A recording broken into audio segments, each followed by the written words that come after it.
Le jour de son mariage, Ethan Thompson, PDG milliardaire, possédait tout, richesse, pouvoir et une fiancée parfaite. Mais un accident soudain changea tout. Se réveillant à l'hôpital, incapable de bouger, il trouva une alliée inattendue, en la personne de Sarah, une femme de ménage compatissante. Au fur et à mesure que les secrets se dévoilent, une conspiration qui a failli lui coûter la vie se révèle. Ethan reprendra-t-il son avenir et son cœur? Avant de commencer, l'histoire, dites-nous d'où vous nous regardez aujourd'hui. Le soleil du matin illuminait les jardins du domaine Thompson, où des centaines de compositions florales blanches décorèrent le chemin menant à l'hôtel. Ethan Thompson, 32 ans, ajusta une dernière fois sa cravate en soie italienne devant le miroir. Son reflet révélait non seulement le costume de créateur impeccable, mais aussi le visage de quelqu'un qui avait tout accompli ce dont il avait toujours rêvé. Il était le PDG de l'une des plus grandes entreprises technologiques du pays, s'apprêtait à épouser Olivia Rothschild, et sa fortune ne cessait de croître. « C'est presque l'heure », dit Jake, son meilleur ami et témoin, entrant dans la pièce. « Les invités arrivent déjà. » Ethan sourit, mais quelque chose dans ses yeux trahissait une inquiétude. C'était peut-être simplement la nervosité naturelle d'un marié, mais une voix intérieure insistait pour se demander si Olivia était vraiment la bonne personne. Ces derniers mois, depuis qu'il avait pris la présidence de l'entreprise, elle semblait plus intéressée par les pages mondaines que par la construction d'une vie commune. « Je dois faire une promenade avant la cérémonie », dit Ethan, saisissant les clés de sa Ferrari rouge. Jake tenta de rétorquer que ce n'était pas une bonne idée, mais il connaissait assez bien son ami pour savoir qu'il était inutile d'essayer de l'arrêter. Le trajet le long de la route sinueuse menant au manoir avait toujours été son refuge pour organiser ses pensées. La fraîche brise matinale entrait par les fenêtres de la voiture, apportant le parfum de l'océan. Ethan ralentit en approchant d'une courbe lorsqu'un chien apparut inopinément sur la route. En évitant l'animal, il perdit le contrôle du véhicule. Le monde tourna au ralenti. L'impact fut violent, et la dernière chose qu'Ethan vit fut le ciel bleu à travers le pare-brise brisé. À l'hôpital Saint-Luc, la routine suivait son cours normal. Sarah Miller, 28 ans, poussait son chariot de ménage dans les couloirs du service de soins intensifs. Ses cheveux bruns étaient attachés en un chignon simple et son uniforme bleu clair contrastait avec sa peau bronzée. Contrairement à beaucoup de ceux qui travaillaient là, elle consacrait toujours quelques minutes à parler aux patients, même à ceux qui étaient inconscients. L'arrivée agitée d'une équipe médicale attira son attention. Elle déplaça rapidement son chariot pour laisser passer le brancard transportant un jeune homme bien habillé, apparemment victime d'un grave accident. Dans les heures qui suivirent, l'hôpital fut envahi par les journalistes et les photographes. Le patient était Ethan Thompson, le milliardaire qui aurait dû se marier à ce moment-là. Sarah observa de loin les allées et venues de personnages importants, y compris une femme élégante qui arriva en pleurant de façon théâtrale, mais ne resta pas plus de 15 minutes. La nuit, lorsque l'agitation diminua, Sarah entra dans la chambre pour nettoyer. Elle regarda l'homme inconscient dans le lit et ressentit une compassion inexplicable. En essuyant la table de chevet, elle se mit à parler doucement. « Vous savez, Monsieur Thompson, vous avez choisi une journée plutôt importante pour vous retrouver ici. Mais ne vous inquiétez pas, il y a beaucoup de gens qui souhaitent votre rétablissement. » Elle n'avait aucune idée que ces simples mots marqueraient le début d'une histoire qui changerait non seulement la vie d'Ethan, mais la sienne. Dans les jours qui suivirent, tandis que le monde spéculait sur l'avenir de l'Empire Thompson, quelque chose de beaucoup plus précieux que toute fortune naîtrait à l'intérieur de cette chambre d'hôpital. La nuit avançait et Sarah termina son service en jetant un dernier coup d'œil au patient. « À demain, Monsieur Thompson.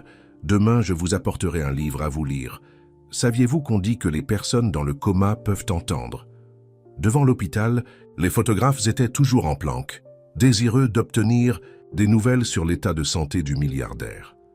Mais la véritable histoire, celle que personne n'aurait pu prédire, commençait tout juste à se dérouler dans les couloirs silencieux de cette unité de soins intensifs.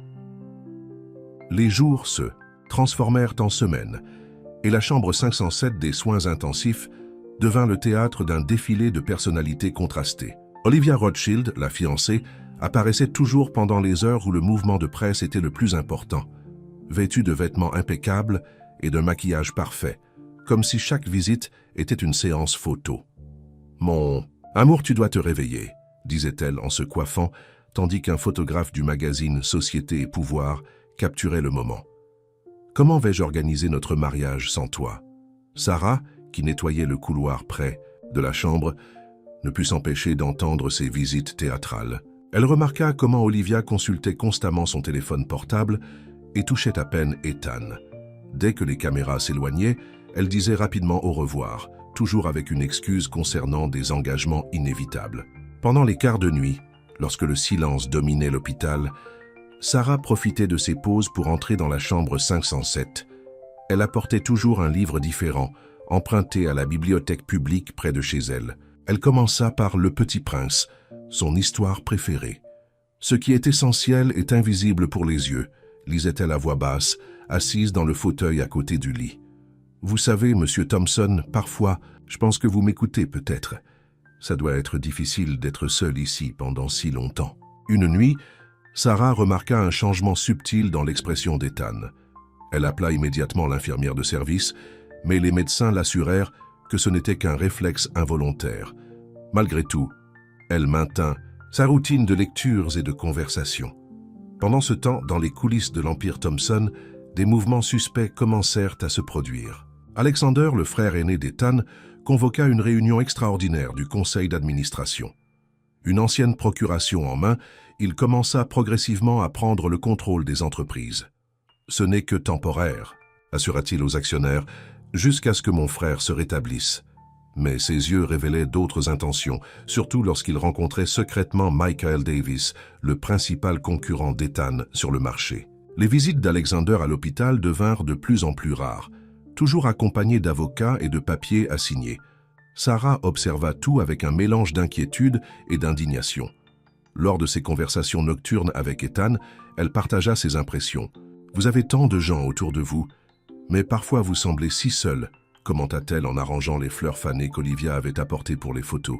« Mais ne vous inquiétez pas, tant que je suis là, vous aurez de la compagnie. » Une nuit, en lisant Don Quichotte, Sarah fut surprise par une conversation dans le couloir. Olivia se disputait avec Alexander sur un ton élevé. « Nous devons régler cela rapidement, » disait-elle. « Je ne peux pas continuer à attendre indéfiniment.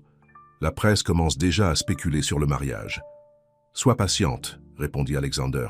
« Bientôt, nous aurons le contrôle total et tu auras ta part comme convenu. » Sarah sentit son cœur se serrer. Ces mots révélaient bien plus que de simples préoccupations pour la santé d'Ethan. Elle décida alors que, en plus des lectures, elle commencerait à raconter à Ethan tout ce qu'elle avait vu, espérant qu'il puisse en quelque sorte entendre et comprendre. « Tu dois te réveiller », murmura-t-elle doucement, lui tenant la main. « Il se passe beaucoup de choses que tu dois savoir. » Cette nuit-là, pour la première fois, Sarah sentit une légère pression sur sa main. C'était si subtil qu'elle aurait pu l'imaginer, mais son cœur savait que c'était réel. Le moniteur cardiaque enregistra un petit changement, et elle sourit, gardant ce moment comme un secret précieux entre eux. Devant l'hôpital, la vie continuait. Les gros titres concernant le milliardaire dans le coma commençaient à laisser place à d'autres scandales. Mais dans les couloirs de Saint-Luc, une histoire de loyauté et de véritable affection continuait de se développer, silencieuse et profonde, comme les mots des livres que Sarah lisait chaque nuit. L'automne arriva à New York, peignant les arbres du jardin de l'hôpital de teintes dorées. Cela faisait 2 mois que l'accident avait eu lieu, et la routine de la chambre 507 était devenue une partie de la vie de Sarah. Lorsqu'elle fut promue au département administratif de l'hôpital, elle s'inquiéta de ne pas pouvoir continuer ses visites chez Ethan. Elle proposa donc son aide pour les soins aux patients après son service régulier, consacrant ses heures supplémentaires exclusivement à la chambre 507. L'infirmière chef, Martha, qui travaillait à Saint-Luc depuis 25 ans, remarqua le dévouement de Sarah. « Je n'ai jamais vu quelqu'un d'aussi dévoué à un patient qui n'est même pas de la famille », commenta-t-elle un soir. Sarah rougit légèrement. « Je pense simplement que tout le monde mérite qu'on s'occupe de lui. » Martha sourit en connaisseuse. « Parfois, ma chère, les liens que nous tissons avec des étrangers sont plus forts que ceux que nous avons avec les gens qui sont censés nous aimer. » Cette même semaine, une série d'événements inquiétants commencèrent à se dérouler. Le docteur Peterson, qui soignait Ethan depuis l'accident, fut soudainement remplacé par un nouveau médecin, le docteur Roberts, qui semblait étrangement proche d'Alexander Thompson. Le nouveau médecin commença à suggérer le transfert d'Ethan vers un centre de soins de longue durée loin de la ville. Son état est stable, mais il n'y a aucun signe d'amélioration, expliqua le docteur Roberts à Alexander et Olivia lors d'une visite. Un établissement spécialisé pourrait être plus approprié à ce stade. Sarah, qui organisait des papiers à proximité, n'arrivait pas à croire ce qu'elle entendait. Un transfert signifierait séparer Ethan de l'équipe soignante qui le connaissait le mieux, et d'elle.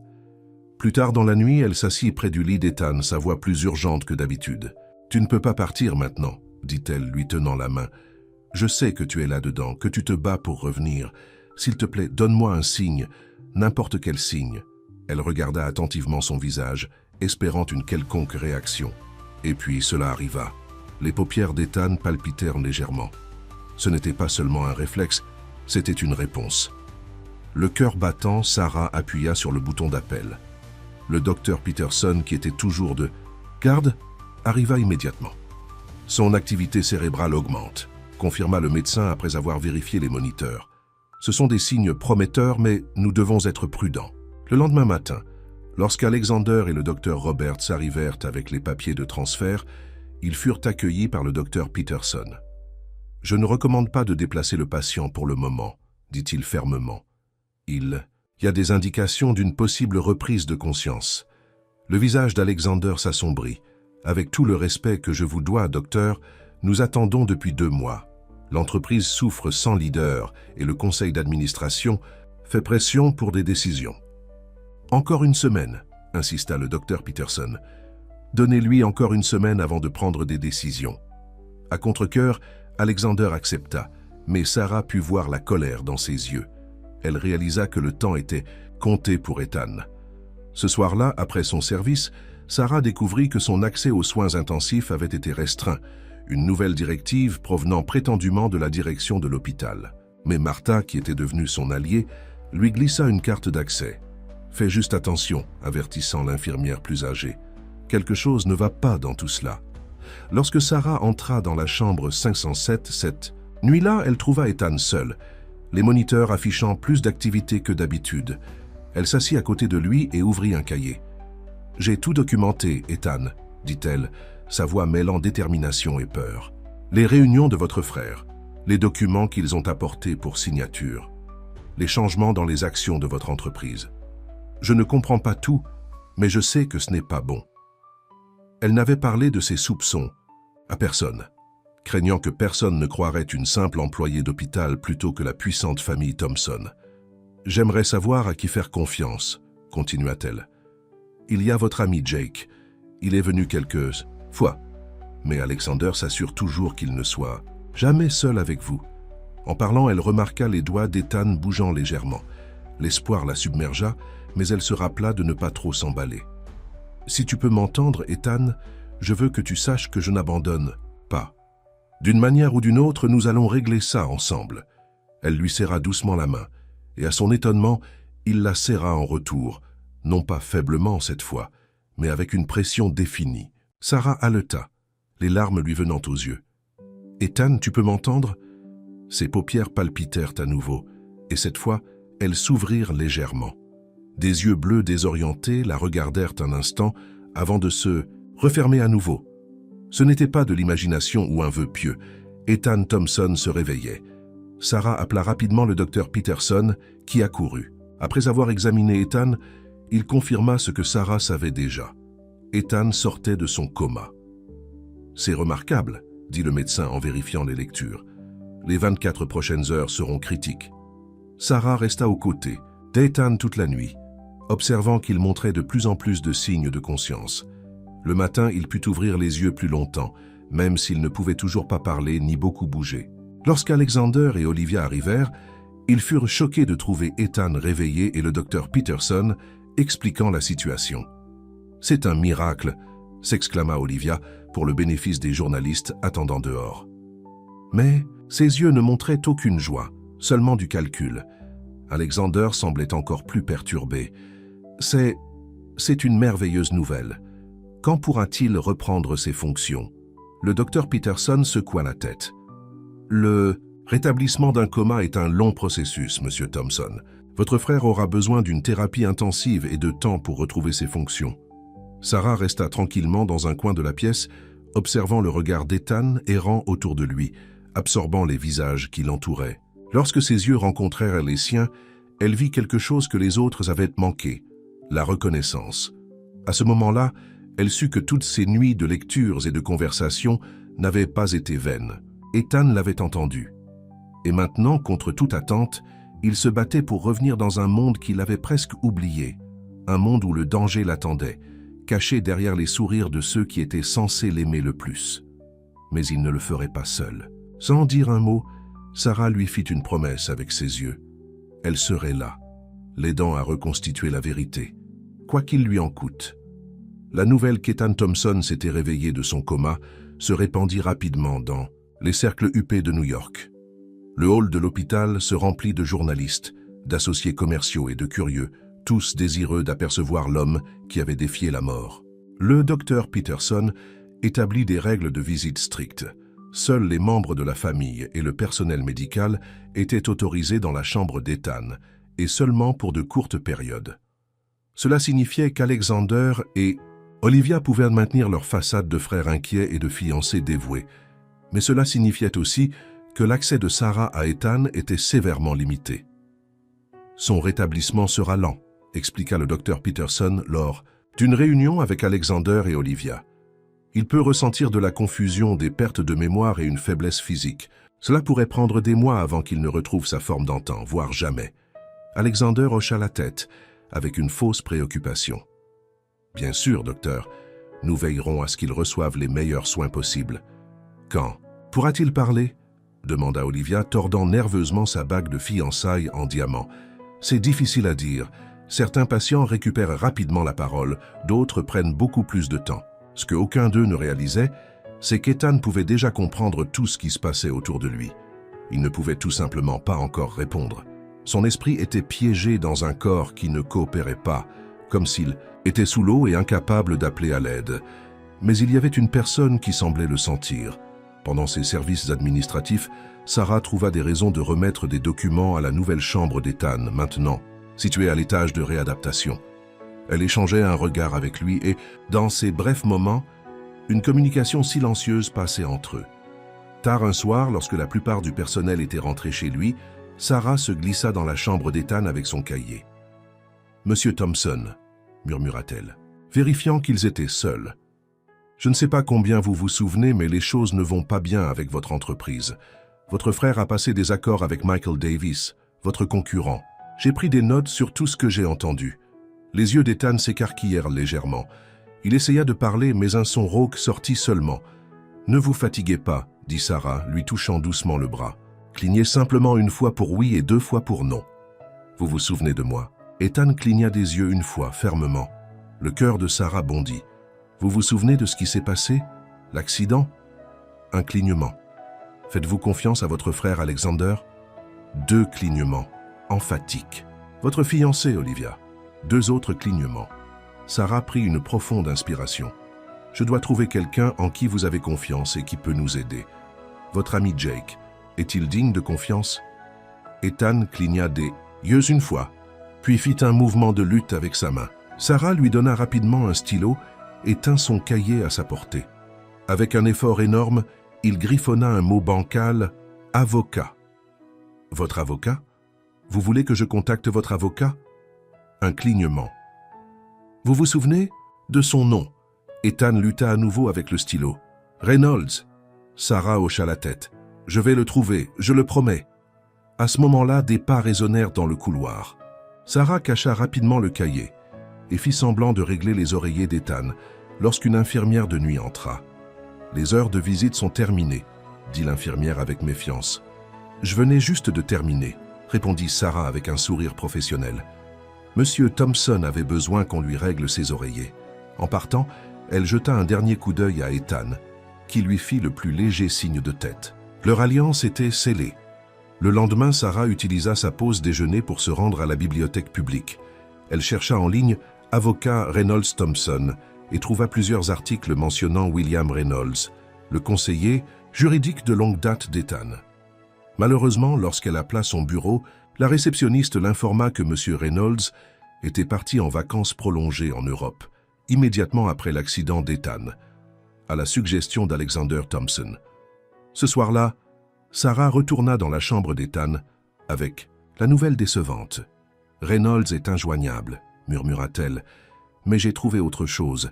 Les actions de votre entreprise ont chuté de 30% depuis votre accident et Alexander a vendu ses actions discrètement. C'est comme s'il se préparait à quelque chose. » Le visage d'Ethan montra de l'inquiétude. Il tendit à nouveau la main vers le stylo, ses mouvements étant légèrement plus forts que la veille. Cette fois, il écrivit « Jake, amène-le. »« J'essaierai, » promit Sarah. Trouver Jake s'avéra difficile. Sarah ne connaissait même pas son nom de famille. Mais la fortune lui sourit lorsqu'elle entendit une infirmière mentionner que l'ami bruyant de M. Thompson avait été refoulé à la réception plus tôt dans la journée parce qu'il n'était pas sur la liste des visiteurs autorisés. Sarah attendit à l'entrée de l'hôpital après son service, espérant que Jake pourrait revenir. 3 heures plus tard, sa patience fut récompensée lorsqu'un grand homme aux cheveux noirs s'approcha du comptoir de la réception, se disputant pour voir Ethan. « Excusez-moi, » dit Sarah en s'approchant prudemment. « Êtes-vous Jake, l'ami d'Ethan Thompson ?» L'homme se retourna soupçonneux. « Qui demande ?»« Je m'appelle Sarah Miller, je travaille ici à l'hôpital et ça va vous paraître étrange, mais Ethan a besoin de votre aide. » L'expression de Jake passa de la suspicion à l'intérêt. « Que voulez-vous » dire ? « Pas ici » murmura Sarah, remarquant une caméra de sécurité. « Peut-on parler quelque part en privé ?» Ils allèrent dans un petit café de l'autre côté de la rue. Sarah expliqua tout. Les conversations qu'elle avait entendues entre Alexander et Olivia, le médecin suspect, les tentatives de transfert d'Ethan, et surtout qu'Ethan était maintenant conscient du danger. Jake écouta attentivement, son expression s'assombrissant. « Je savais que quelque chose n'allait pas. Alexander m'a bloqué chaque fois que j'ai essayé de voir Ethan, et lorsque j'ai posé des questions sur les affaires, il a dit que tout était géré. Ce serpent. Ethan te fait confiance, dit Sarah. Il a essayé de joindre son avocat, mais apparemment Alexander l'a envoyé en longues vacances. Jake hocha la tête d'un air sombre. Reynolds ne partirait pas comme ça, pas avec Ethan dans le coma. Alexander a dû le convaincre d'une manière ou d'une autre. Que pouvons-nous faire? D'abord, j'ai besoin de voir Ethan. Peux-tu me faire entrer? Sarah réfléchit un instant. Peut-être. Il y a un ascenseur de service qui va directement à l'étage de réadaptation. Si nous choisissons bien le moment pendant le changement de car... Jake sourit pour la première fois. Tu es quelqu'un d'autre, Sarah. Ethan a de la chance de t'avoir dans son coin. Sarah rougit. Je fais juste ce que n'importe qui ferait. Non, dit Jake sérieusement. Tu ne le fais pas. La plupart des gens auraient... Regardez ailleurs. Tu as risqué ton emploi peut-être plus pour quelqu'un que tu connais à peine. Le soir suivant, Sarah réussit à faire passer Jake dans la chambre d'Ethan pendant le changement de quart de nuit. Les retrouvailles entre les amis furent émouvantes. Jake serrant fermement la main d'Ethan. « Mon Dieu, mec, tu nous as fait peur », dit Jake, la voix pleine d'émotion. La parole d'Ethan était encore limitée, mais il réussit à murmurer quelques mots. « Entreprise, danger. »« Je sais », l'assura Jake. Sarah m'a tout expliqué. Alexander a empêché les membres du conseil d'administration d'accéder à l'information en invoquant les ordres du médecin. Et il a passé des accords avec Davis Industries dans le dos de tout le monde. Avec un effort énorme, Ethan pointa du doigt le tiroir de chevet. Sarah l'ouvrit et trouva une petite clé cachée sous quelques objets personnels. Coffre-fort, bureau à domicile, réussit à dire Ethan. Preuve. Jake hocha la tête en signe de compréhension. Le coffre-fort de votre bureau à domicile, je vais trouver ce qu'il y a dedans. Fichier. Prouvé. Fraude. Ethan avait des soupçons sur Alexander même avant l'accident, expliqua Jake à Sarah. Il ne lui a jamais fait confiance pour les finances de l'entreprise. Leur conversation fut interrompue par le bruit de la porte qui s'ouvrait. Sarah tira rapidement Jake dans la salle de bain au moment où Alexander entra avec le docteur Roberts. « Nous allons de l'avant avec le transfert vers l'établissement Lakeside demain, » disait Alexander. « Les papiers sont prêts. » Son état s'est considérablement amélioré, répondit le docteur Roberts. « Êtes-vous sûr que c'est nécessaire? Mon frère a besoin de soins spécialisés, loin du stress de la ville et de l'attention constante des médias. » Le conseil d'administration est d'accord pour dire que c'est le mieux. De leur cachette, Jake et Sarah échangèrent des regards alarmés. Ils devaient agir vite. Après le départ d'Alexander et du médecin, Jake sortit de la salle de bain, le visage sombre. « Ils essaient de l'isoler complètement, dit-il. Une fois qu'il sera dans cet établissement, ils contrôleront tout. Qui le voit? Quel traitement il reçoit? Nous avons besoin de ces fichiers de son coffre-fort. » Ethan hocha faiblement la tête. « Confiance, Sarah, murmura-t-il. Jake regarda Sarah avec un nouveau respect. « Viens avec moi ce soir. Nous irons au penthouse d'Ethan et nous prendrons ses fichiers. » Sarah hésita. « Je pourrais perdre mon emploi, ou pire. »« S'il te plaît, » réussit à dire Ethan, ses yeux bleus suppliants. « Besoin, toi. » Ces mots simples réglèrent la question pour Sarah. « D'accord, je suis là. » Ce soir-là, après s'être assuré qu'Ethan était stable et confortable, Sarah retrouva Jake devant l'hôpital. Il les conduisit au penthouse d'Ethan, à Midtown Manhattan, un magnifique bâtiment en verre et en acier qui fit se sentir très petite Sarah. « Comment allons-nous entrer ?»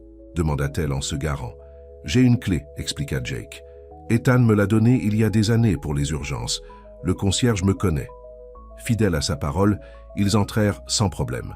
Le concierge salua chaleureusement Jake et ne mit pas en doute la présence de Sarah. Le penthouse d'Ethan occupait tout le dernier étage. L'ascenseur s'ouvrit directement sur un immense salon avec des fenêtres du sol au plafond donnant sur la ville. Sarah haleta devant le luxe qui l'entourait, tandis que son propriétaire était allongé dans un lit d'hôpital, se battant pour son avenir. Jake la conduisit au bureau à domicile, une belle pièce bordée de bibliothèque et dotée d'un grand bureau en acajou. « Le coffre-fort doit être derrière ce tableau », dit Jake en pointant un tableau abstrait moderne au mur. Effectivement, lorsqu'ils déplacèrent le tableau, un élégant coffre-fort mural apparut. Jake utilisa la clé qu'Ethan leur avait donnée, mais le coffre-fort nécessitait également une combinaison. « A-t-il mentionné un code ?» demanda Jake en regardant le clavier. Sarah pensa à ses conversations avec Ethan. « Non, mais attendez. Le premier livre que je lui ai lu était Le Petit Prince. » Il semblait y répondre. Cela pourrait-il être significatif? Jake claqua des doigts. Le Petit Prince était le livre préféré de sa mère. Elle lui lisait quand il était enfant. Il essaya une date, 07-10-83, l'anniversaire de sa mère. Le coffre-fort s'ouvrit. À l'intérieur se trouvaient plusieurs dossiers étiquetés avec des dates et financiers du projet d'IA, ainsi qu'une enveloppe scellée marquée « En cas d'urgence ». Jake ouvrit d'abord l'enveloppe. À l'intérieur se trouvait une lettre de la main d'Ethan. « Si vous lisez ceci, quelque chose m'est arrivé. Je soupçonne depuis un certain temps qu'Alexander détourne des fonds de l'entreprise par le biais de faux projets de R&D. Les preuves sont dans ces fichiers, des transactions qui ne correspondent pas à nos coûts de recherche réels. J'avais prévu de le confronter après notre lune de miel, mais si vous lisez ceci, je n'en ai pas eu l'occasion. Apportez ceci à Bennett, à la SEC, personne d'autre. Ne faites confiance à personne dans l'entreprise, sauf Jake Miller. Et à quiconque vous êtes, merci d'être l'ami dont j'avais besoin. » Jake leva les yeux de la lettre, son expression sombre. Il savait qu'Alexander volait, mais il ne savait pas jusqu'où ça allait. Avec ces fichiers, nous pouvons l'arrêter. Alors qu'ils rassemblèrent les documents, ils entendirent les portes de l'ascenseur s'ouvrir dans le salon. Sarah se figea de panique. « Qui d'autre a accès à cet appartement ?» murmura-t-elle. « Seulement Olivia », répondit Jake, fourrant rapidement les dossiers dans un sac à dos. « Nous devons nous cacher. Mais avant qu'il puisse bouger. » La voix d'Olivia retentit, ainsi qu'une autre voix familière, celle d'Alexander. « Prenez simplement ce qui est précieux, » disait Alexander. « Nous n'aurons plus accès après-demain une fois qu'il sera transféré. »« Et ces comptes, ceux de l'étranger ?» demanda Olivia. « Nous aurons besoin de ces signatures pour cela. Mais ne t'inquiète pas, dans son état, ce ne sera pas difficile à gérer. Et s'il récupère davantage, s'il commence à parler ?» La voix d'Alexander devint froide. Les médecins de l'Exide sont très coopératifs. Il sera maintenu confortable mais confus. Le soleil matinal illuminait les jardins du domaine Thompson, où des centaines de compositions florales blanches décoraient l'allée menant à l'hôtel. Ethan Thompson, 32 ans, ajusta une dernière fois sa cravate en soie italienne devant le miroir. Son reflet ne révélait pas seulement le costume de créateur impeccable, mais aussi le visage de quelqu'un qui avait tout accompli, dont il avait toujours rêvé. PDG d'une des plus grandes entreprises technologiques du pays, il s'apprêtait à épouser Olivia Rothschild et sa fortune ne cessait de croître. « C'est presque l'heure », dit Jake, son meilleur ami et témoin, entrant dans la pièce. Les invités arrivent déjà. Ethan sourit, mais quelque chose dans ses yeux trahissait une inquiétude. C'était peut-être simplement la nervosité naturelle d'un marié, mais une petite voix insistait pour se demander si Olivia était vraiment la bonne personne. Ces derniers mois, depuis qu'il avait pris la présidence de l'entreprise, elle semblait plus intéressée par les pages People que par la construction d'une vie commune. « Je dois faire un tour avant la cérémonie », dit Ethan, saisissant les clés de sa Ferrari rouge. Jake tenta de rétorquer que ce n'était pas une bonne idée, mais il connaissait assez bien son ami pour savoir qu'il était inutile d'essayer de l'arrêter. Le trajet le long de la route sinueuse menant au manoir avait toujours été son refuge pour ordonner ses pensées. La fraîche brise matinale pénétrait par les fenêtres de la voiture, apportant le parfum de l'océan. Ethan ralentit en approchant d'un virage lorsqu'un chien apparut inopinément sur la route. En évitant l'animal, il perdit le contrôle du véhicule. Le monde tourna au ralenti. L'impact fut violent, et la dernière chose qu'Ethan vit fut le ciel bleu à travers le pare-brise brisé. À l'hôpital Saint-Luc, la routine suivait son cours normal.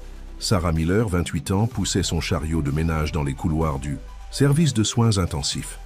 Ses cheveux bruns étaient attachés en un chignon simple et son uniforme bleu clair contrastait avec sa peau bronzée. Contrairement à beaucoup de ceux qui travaillaient là, elle consacrait toujours quelques minutes à parler aux patients, même à ceux qui étaient inconscients. L'arrivée agitée d'une équipe médicale attira son attention. Elle déplaça rapidement son chariot pour laisser passer le brancard transportant un jeune homme élégant, apparemment victime d'un grave accident. Dans les heures qui suivirent, l'hôpital fut envahi par les journalistes et les photographes. Le patient était Ethan Thompson, le milliardaire qui aurait dû se marier à ce moment-là. Sarah observa de loin les allées et venues de personnages importants, y compris une femme élégante qui arriva en pleurant de façon théâtrale, mais ne resta pas plus de 15 minutes. La nuit, lorsque l'agitation diminua, Sarah entra dans la chambre pour nettoyer. Elle regarda l'homme inconscient dans le lit et ressentit une compassion inexplicable.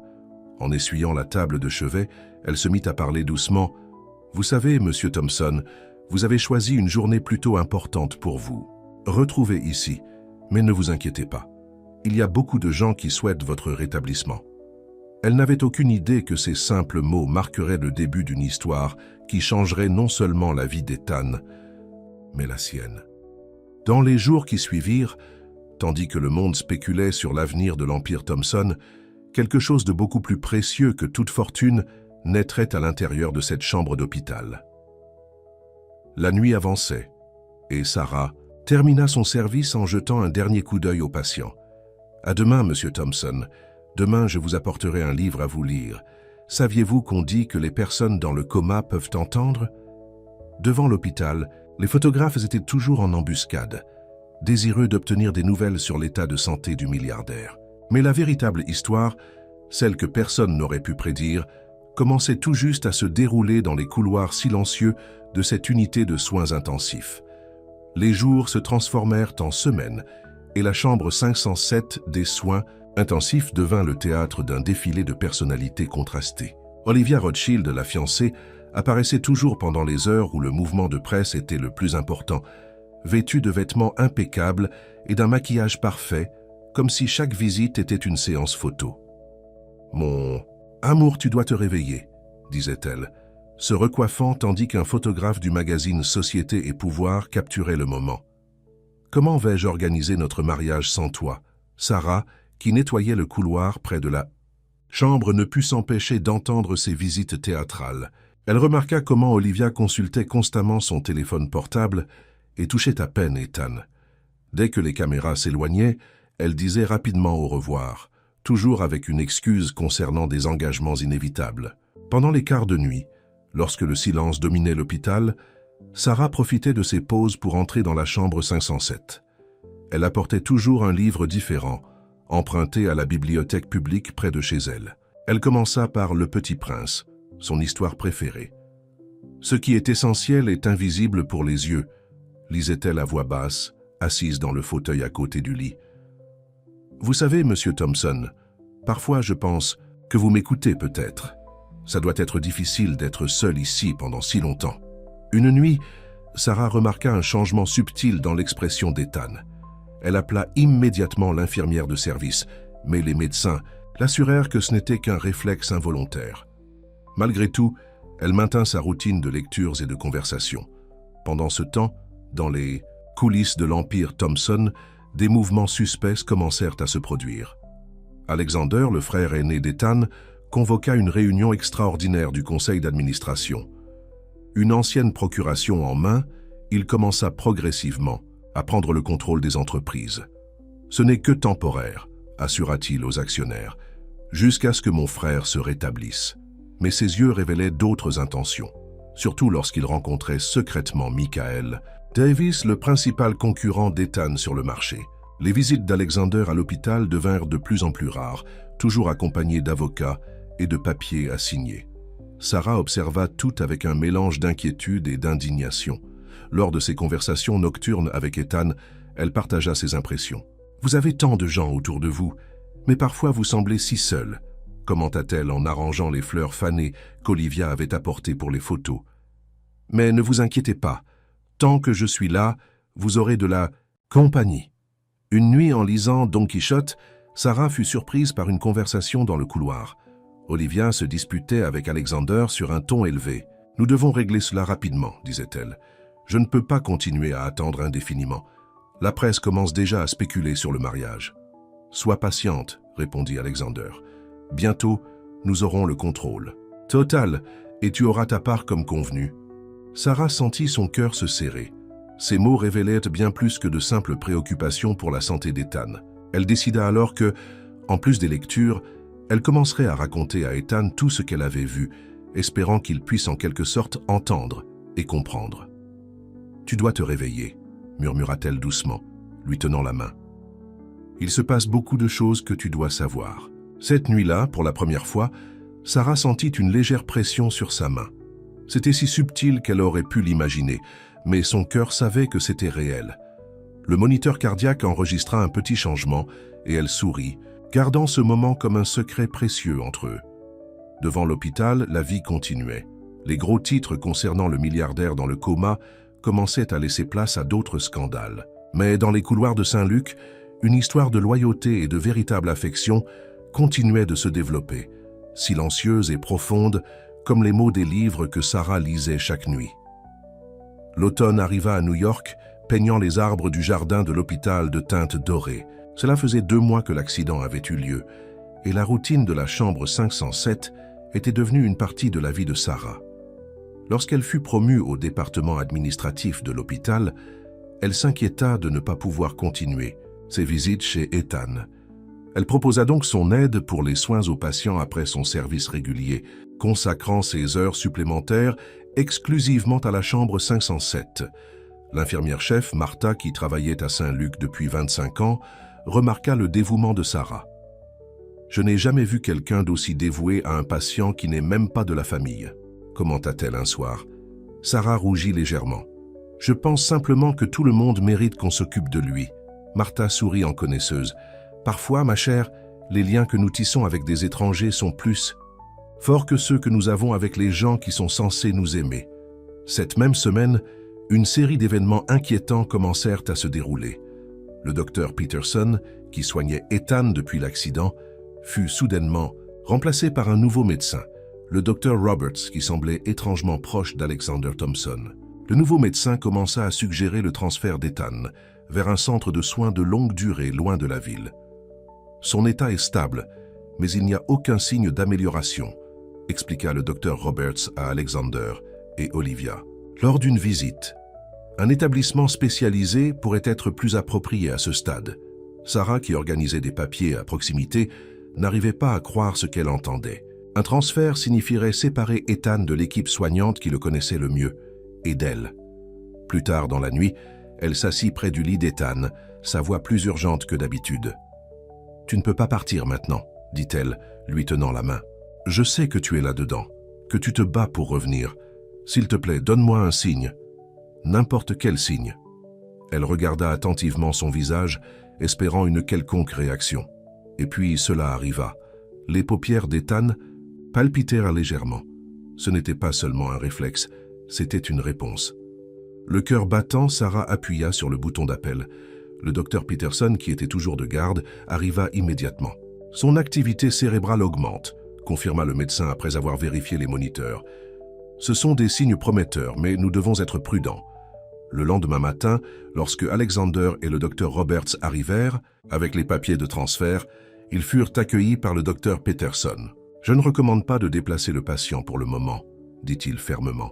« Il y a des indications d'une possible reprise de conscience. » Le visage d'Alexander s'assombrit.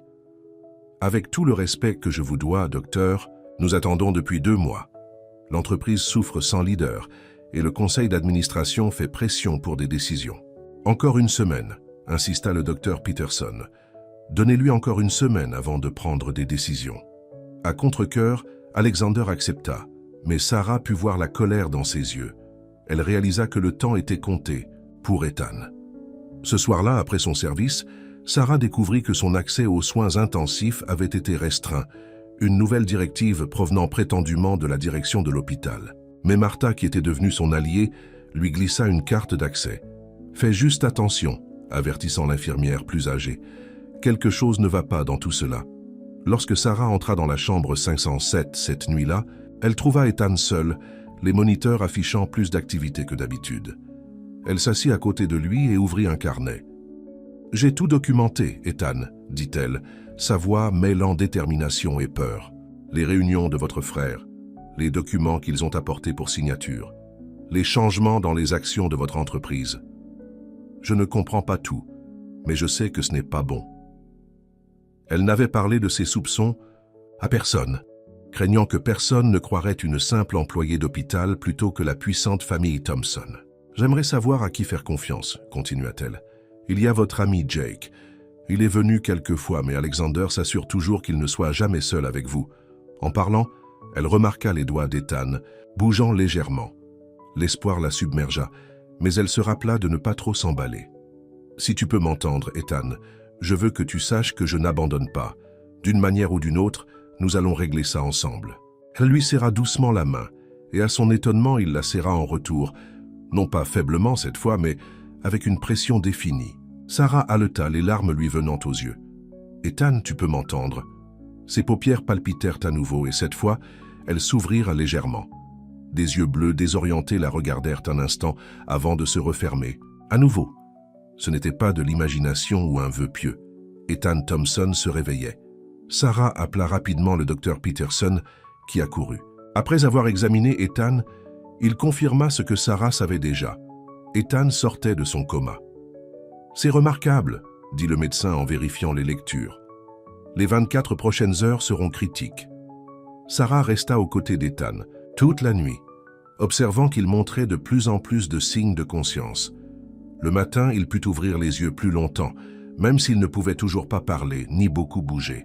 Lorsqu'Alexander et Olivia arrivèrent, ils furent choqués de trouver Ethan réveillé et le docteur Peterson expliquant la situation. « C'est un miracle !» s'exclama Olivia pour le bénéfice des journalistes attendant dehors. Mais ses yeux ne montraient aucune joie, seulement du calcul. Alexander semblait encore plus perturbé. « C'est une merveilleuse nouvelle. Quand pourra-t-il reprendre ses fonctions ?» Le docteur Peterson secoua la tête.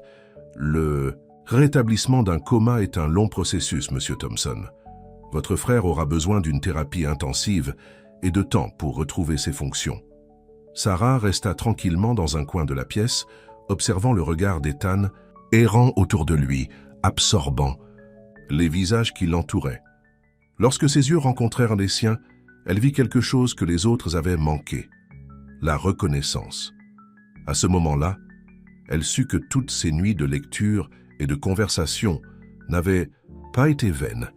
Ethan l'avait entendu, et maintenant, contre toute attente, il se battait pour revenir dans un monde qu'il avait presque oublié, un monde où le danger l'attendait, caché derrière les sourires de ceux qui étaient censés l'aimer le plus, mais il ne le ferait pas seul.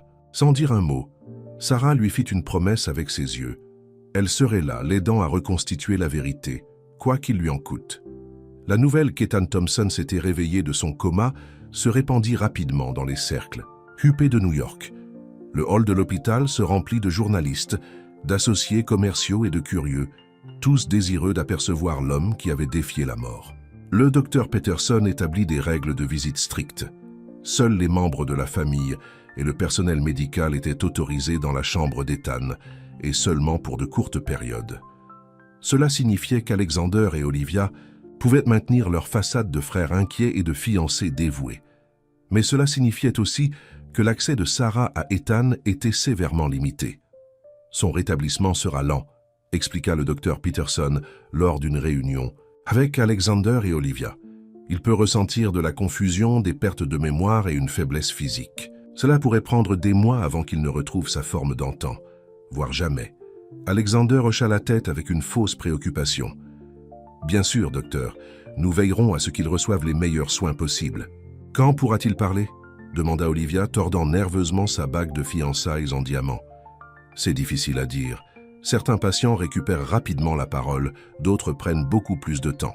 Ce qu'aucun d'eux ne réalisait, c'est qu'Ethan pouvait déjà comprendre tout ce qui se passait autour de lui. Il ne pouvait tout simplement pas encore répondre. Son esprit était piégé dans un corps qui ne coopérait pas, comme s'il était sous l'eau et incapable d'appeler à l'aide. Mais il y avait une personne qui semblait le sentir. Pendant ses services administratifs, Sarah trouva des raisons de remettre des documents à la nouvelle chambre d'Ethan, maintenant située à l'étage de réadaptation.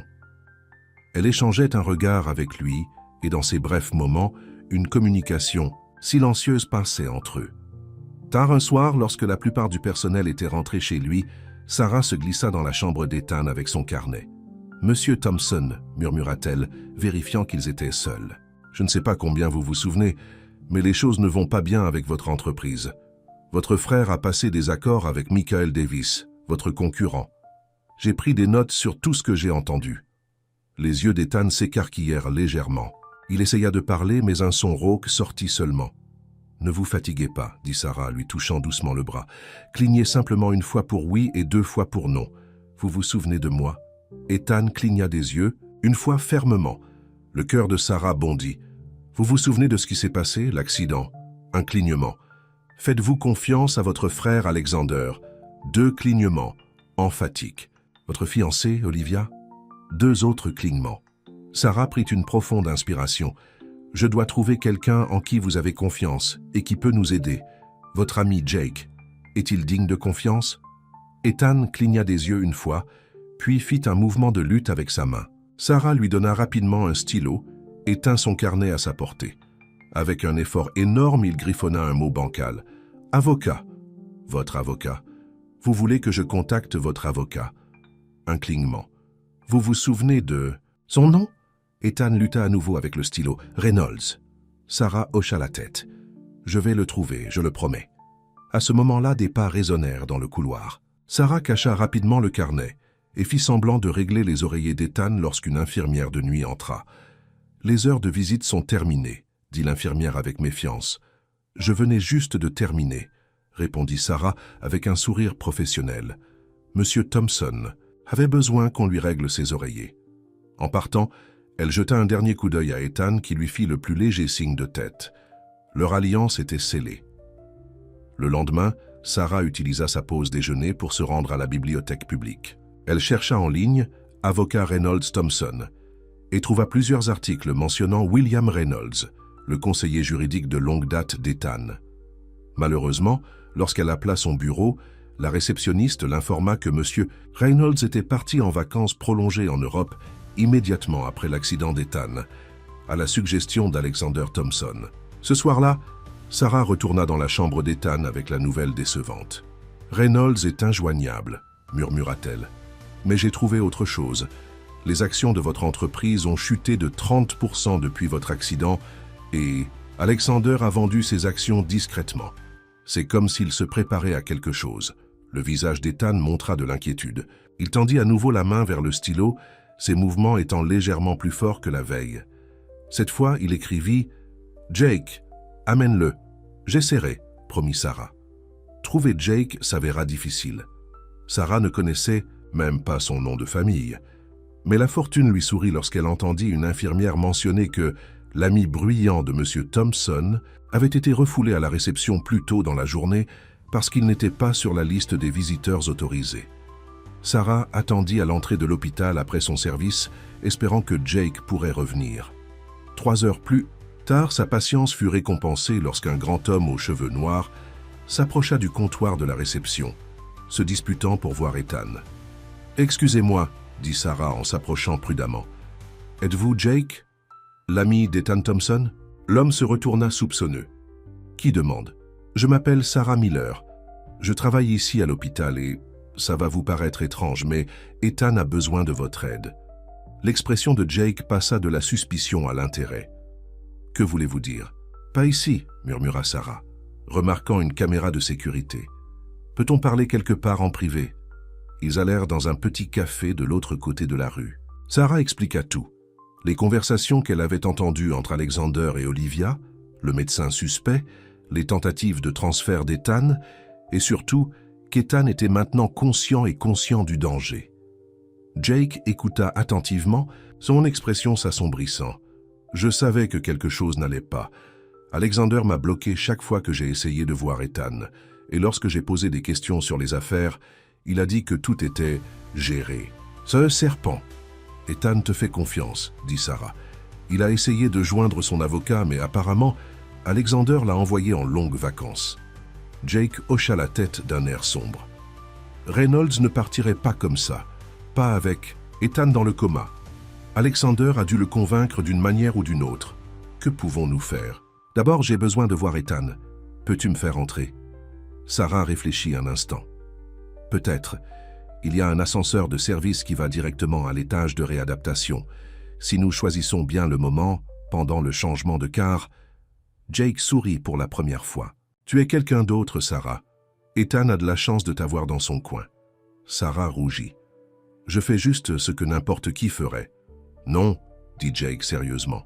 Tu ne le fais pas. La plupart des gens auraient regardé ailleurs. Tu as risqué ton emploi peut-être plus pour quelqu'un que tu connais à peine. Le soir suivant, Sarah réussit à faire passer Jake dans la chambre d'Ethan pendant le changement de quart de nuit. Les retrouvailles entre les amis furent émouvantes, Jake serrant fermement la main d'Ethan. « Bon Dieu, mec, tu nous as fait peur, » dit Jake, la voix pleine d'émotion. La parole d'Ethan était encore limitée, mais il réussit à murmurer quelques mots. « Entreprise, danger. Je sais, » l'assura Jake. Sarah m'a tout expliqué. Alexander a empêché les membres du conseil d'administration d'accéder à l'information, en invoquant les ordres du médecin.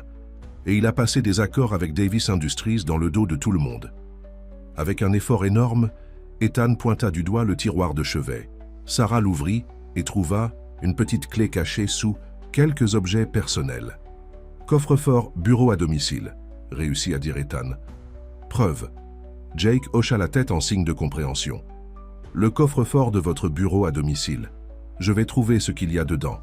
Fichier, prouvé, fraude. » Ethan avait des soupçons sur Alexander même avant l'accident, expliqua Jake à Sarah. Il ne lui a jamais fait confiance pour les finances de l'entreprise. Leur conversation fut interrompue par le bruit de la porte qui s'ouvrait. Sarah tira rapidement Jake dans la salle de bain au moment où Alexander entra avec le docteur Roberts. « Nous allons de l'avant avec le transfert vers l'établissement Lakeside demain, » disait Alexander. « Les papiers sont prêts. Son état s'est considérablement amélioré, » répondit le docteur Roberts. « Êtes-vous sûr que c'est nécessaire? Mon frère a besoin de soins spécialisés, loin du stress. » De la ville et de l'attention constante des médias. Le conseil d'administration est d'accord pour dire que c'est le mieux. De leur cachette, Jake et Sarah échangèrent des regards alarmés. Ils devaient agir vite. Après le départ d'Alexander et du médecin, Jake sortit de la salle de bain, le visage sombre. « Ils essaient de l'isoler complètement, » dit-il. « Une fois qu'il sera dans cet établissement, ils contrôleront tout. Qui le voit, quel traitement il reçoit. Nous avons besoin de ces fichiers de son coffre-fort. » Ethan hocha faiblement la tête. « Confiance, Sarah, » murmura-t-il. Jake regarda Sarah avec un nouveau respect. « Viens avec moi ce soir. Nous irons au penthouse d'Ethan et nous prendrons ses fichiers. » Sarah hésita. « Je pourrais perdre mon emploi, ou pire. »« S'il te plaît, » réussit à dire Ethan, ses yeux bleus suppliants. « Besoin, toi. » Ces mots simples réglèrent la question pour Sarah. « D'accord, je suis là. » Ce soir-là, après s'être assuré qu'Ethan était stable et confortable, Sarah retrouva Jake devant l'hôpital. Il les conduisit au penthouse d'Ethan, à Midtown Manhattan, un magnifique bâtiment en verre et en acier qui fit se sentir très petite Sarah. « Comment allons-nous entrer ?» demanda-t-elle en se garant. « J'ai une clé, » expliqua Jake. « Ethan me l'a donnée il y a des années pour les urgences. Le concierge me connaît. » Fidèle à sa parole, ils entrèrent sans problème. Le concierge salua chaleureusement Jake et ne mit pas en doute la présence de Sarah. Le penthouse d'Ethan occupait tout le dernier étage. L'ascenseur s'ouvrit directement sur un immense salon avec des fenêtres du sol au plafond donnant sur la ville. Sarah haleta devant le luxe qui l'entourait, tandis que son propriétaire était allongé dans un lit d'hôpital, se battant pour son avenir. Jake la conduisit au bureau à domicile, une belle pièce bordée de bibliothèque et dotée d'un grand bureau en acajou. « Le coffre-fort doit être derrière ce tableau », dit Jake en pointant un tableau abstrait moderne au mur. Effectivement, lorsqu'ils déplacèrent le tableau, un élégant coffre-fort mural apparut. Jake utilisa la clé qu'Ethan leur avait donnée, mais le coffre-fort nécessitait également une combinaison. « A-t-il mentionné un code ?» demanda Jake en regardant le clavier. Sarah pensa à ses conversations avec Ethan. « Non, mais... attendez. Le premier livre que je lui ai lu était Le Petit Prince. » Il semblait y répondre. Cela pourrait-il être significatif? Jake claqua des doigts. Le Petit Prince était le livre préféré de sa mère. Elle lui lisait quand il était enfant. Il essaya une date. 07-10-83, l'anniversaire de sa mère. Le coffre-fort s'ouvrit. À l'intérieur se trouvaient plusieurs dossiers étiquetés avec des dates et financiers du projet DIA, ainsi qu'une enveloppe scellée marquée « En cas d'urgence ». Jake ouvrit d'abord l'enveloppe. À l'intérieur se trouvait une lettre de la main d'Ethan. « Si vous lisez ceci, quelque chose m'est arrivé. Je soupçonne depuis un certain temps qu'Alexander détourne des fonds de l'entreprise par le biais de faux projets de R&D. Les preuves sont dans ces fichiers, des transactions qui ne correspondent pas à nos coûts de recherche réels. J'avais prévu de le confronter après notre lune de miel. Mais si vous lisez ceci, je n'en ai pas eu l'occasion. Apportez ceci à Bennett à la SEC, personne d'autre. Ne faites confiance à personne dans l'entreprise, sauf Jake Miller. Et à quiconque vous êtes, merci d'être l'ami dont j'avais besoin. » Jake leva les yeux de la lettre, son expression sombre. Il savait qu'Alexander volait, mais il ne savait pas jusqu'où ça allait. Avec ces fichiers, nous pouvons l'arrêter. Alors qu'ils rassemblaient les documents, ils entendirent les portes de l'ascenseur s'ouvrir dans le salon. Sarah se figea de panique. « Qui d'autre a accès à cet appartement ?» murmura-t-elle. « Seulement Olivia, » répondit Jake, fourrant rapidement les dossiers dans un sac à dos. « Nous devons nous cacher. Mais avant qu'il puisse bouger ?» La voix d'Olivia retentit, ainsi qu'une autre voix familière, celle d'Alexander. « Prenez simplement ce qui est précieux, » disait Alexander. « Nous n'aurons plus accès après-demain une fois qu'il sera transféré. »« Et ces comptes, ceux de l'étranger ?» demanda Olivia. « Nous aurons besoin de ses signatures pour cela. Mais ne t'inquiète pas, dans son état, ce ne sera pas difficile à gérer. Et s'il récupère davantage, s'il commence à parler ?» La voix d'Alexander devint froide.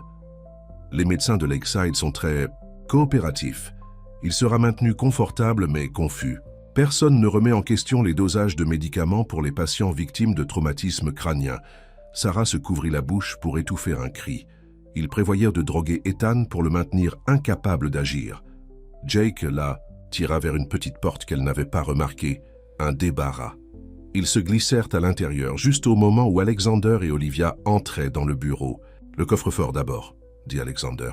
« Il garde tous ces documents importants là. » Ils l'entendirent essayer différentes combinaisons, maudissant quand aucune ne fonctionnait. « On fera venir un serrurier demain, » décida-t-il finalement. « Pour l'instant, prenez les montres, les œuvres d'art du salon, tout ce qui est petit et précieux. » De leur cachette, Sarah et Jake attendirent, à peine respirant, pendant qu'Alexander et Olivia saccagèrent l'appartement. Après ce qui sembla des heures, ils entendirent enfin les portes de l'ascenseur se fermer.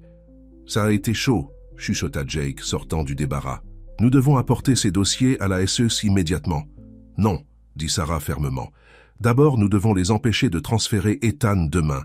S'ils l'amènent à cet endroit de Lakeside... » Jake hocha la tête sombrement. « Tu as raison, séparons-nous. J'emmène les dossiers en lieu sûr et contacte Bennett à la SUC dès demain matin. Tu retournes à l'hôpital et restes avec Ethan. Ne les laisse pas le déplacer, quoi qu'il arrive. » Sarah acquiesça, bien qu'elle ne soit pas sûre de comment elle pourrait empêcher un transfert hospitalier approuvé par les proches légaux d'Ethan.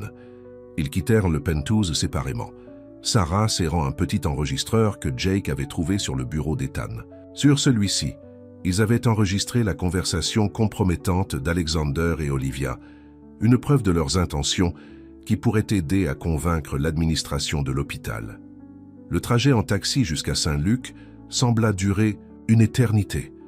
L'esprit de Sarah était enfiévré de scénarios possibles, aucun n'étant bon. Comment pouvait-elle, une simple employée d'hôpital, se dresser contre la puissante famille Thompson?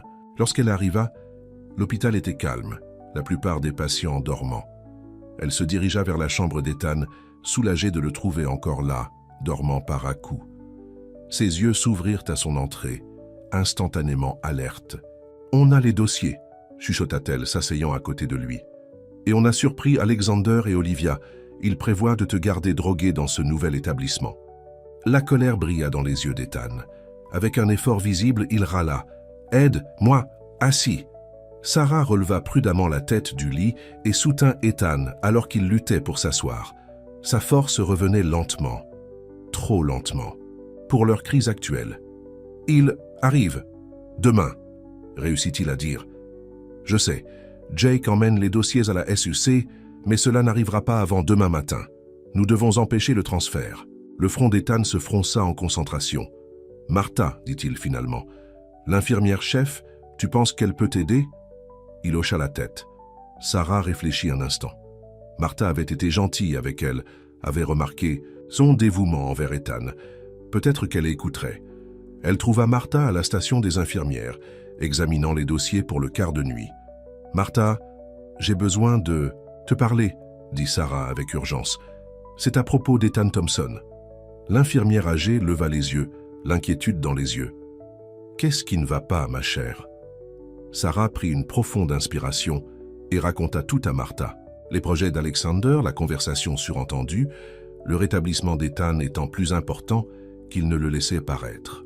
Elle joua l'enregistrement du penthouse.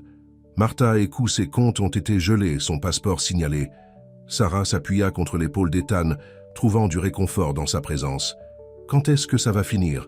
Quand pourrons-nous arrêter de regarder par-dessus notre épaule ? » « Bientôt, promit-il, bien qu'ils sachent tous deux que cela ne dépendait pas entièrement de lui. Bennett pense qu'ils auront Alexander et Olivia en garde à vue d'ici quelques jours. Ils les ont pistés jusqu'à un hôtel à Genève. Et après, on reprend une vie normale ? Sarah rit doucement de l'absurdité de la situation. « Je ne sais même plus à quoi ressemble une vie normale. » Ethan resta silencieux un instant. « À quoi voudrais-tu qu'elle ressemble ? Si tu pouvais choisir ?» La question l'a pris au dépourvu. « Je n'y ai pas vraiment pensé. »« Si, tu y as pensé, » dit-il doucement. « Je le vois dans tes yeux parfois.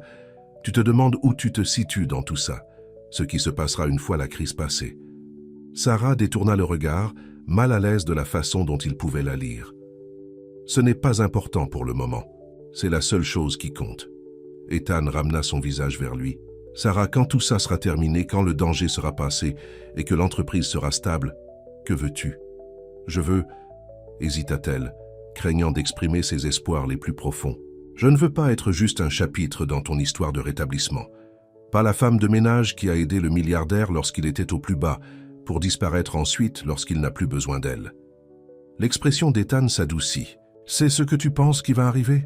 C'est ce qui semble logique. Nos mondes sont trop différents. »« Nos mondes » répéta-t-il pensivement.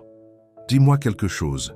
Ces derniers mois, quand on a parlé pendant des heures, partagé des repas, ri ensemble, résolu des problèmes, dans quel monde étions-nous ?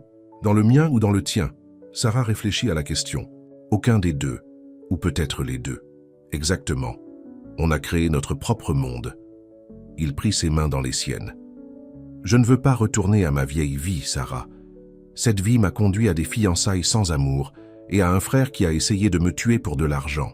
Ce que je veux, c'est construire quelque chose de nouveau avec toi. » L'intensité dans ses yeux la laissa sans voix. « Ethan, je ne te demande pas de réponse ce soir, » dit-il rapidement. « On est encore au milieu de ce chaos et tu mérites d'avoir le temps de réfléchir clairement, sans pression. » Mais j'avais besoin que tu saches que pour moi, tu n'as jamais été temporaire. Tu es l'avenir pour lequel je veux me battre. » Dans le calme de la nuit, avec le clair de lune filtrant par les fenêtres et le danger tapi derrière les murs, Sarah sentit quelque chose changer en elle. La peur laissait place à la possibilité, le doute à l'espoir. « Quoi qu'il arrive, » dit-elle doucement, « on y fait face ensemble. » Le sourire d'Ethan illumina son visage. « Ensemble », acquiesça-t-il, scellant la promesse d'un baiser tendre qui parlait de nouveaux départs au milieu du chaos. À l'aube, sur le domaine du Connecticut, aucun d'eux ne savait quel défi la journée apporterait. Mais pour la première fois, ils regardaient au-delà de la crise vers la vie qu'ils pourraient construire une fois la tempête passée. Une vie qu'aucun d'eux n'avait imaginée avant que le destin ne les réunisse dans la chambre 507. Le lendemain matin apporta un tourbillon d'activités. Jake arriva tôt avec des nouvelles. Les autorités suisses avaient en fait une descente dans l'hôtel de Genève où Alexander et Olivia séjournaient, mais ils les avaient manqués de quelques heures.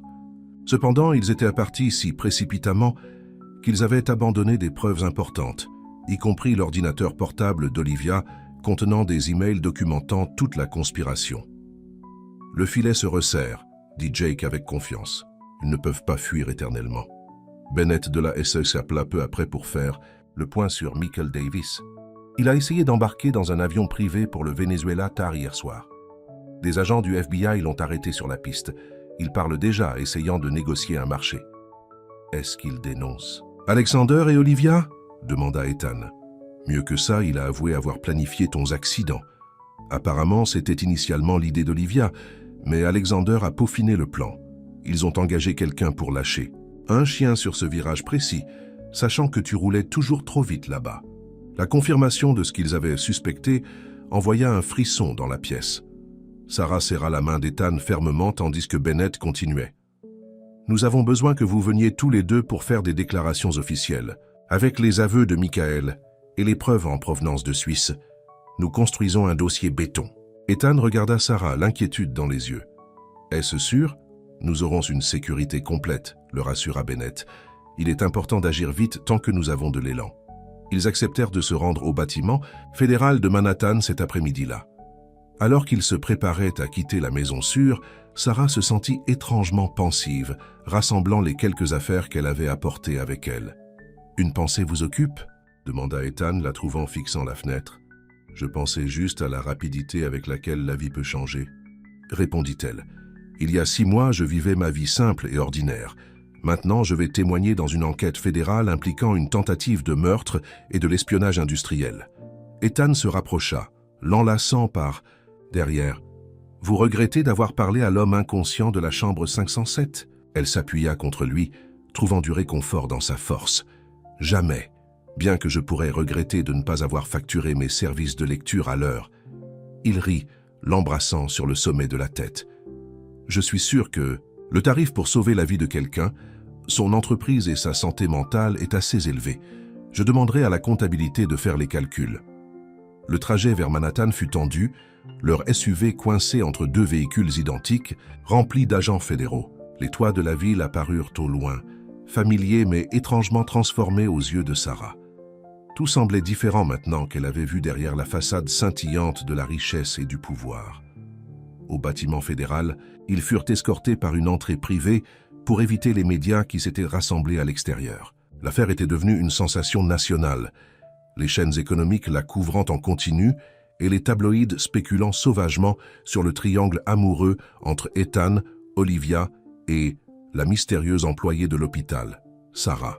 Fit sa déclaration en premier, racontant tout, de ses premières conversations avec Ethan dans le coma à l'écoute clandestine, des plans d'Alexander et Olivia. Les procureurs fédéraux posèrent des questions détaillées, échangeant parfois des regards impressionnés devant sa mémoire précise des événements. « Vous avez une mémoire remarquable, mademoiselle Miller », commenta l'un d'eux. « Ces détails sont extrêmement utiles. Lorsque vous passez vos journées à remarquer des choses que les autres manquent, vous développez le sens du détail, » répondit-elle simplement. Lorsque ce fut le tour d'Ethan, Sarah attendit dans une salle de conférence confortable, feuilletant machinalement un magazine sans voir les pages. La gravité de la situation pesait lourdement sur elle. Des gens avaient essayé de tuer Ethan. et le referait si l'occasion se présentait. Comment pourrait-il jamais vraiment se sentir en sécurité à nouveau? Ses pensées furent interrompues lorsque la porte s'ouvrit, mais au lieu d'Ethan ou d'un des agents, Eleanor Thompson entra dans la pièce. Sarah se leva rapidement, surprise. « Madame Thompson, veuillez vous asseoir, » dit Eleanor, son ton plus doux que lors de leur dernière rencontre. « Je ne suis pas là pour causer des problèmes. » Sarah s'assit prudemment, observant l'élégante femme âgée prendre place en face d'elle.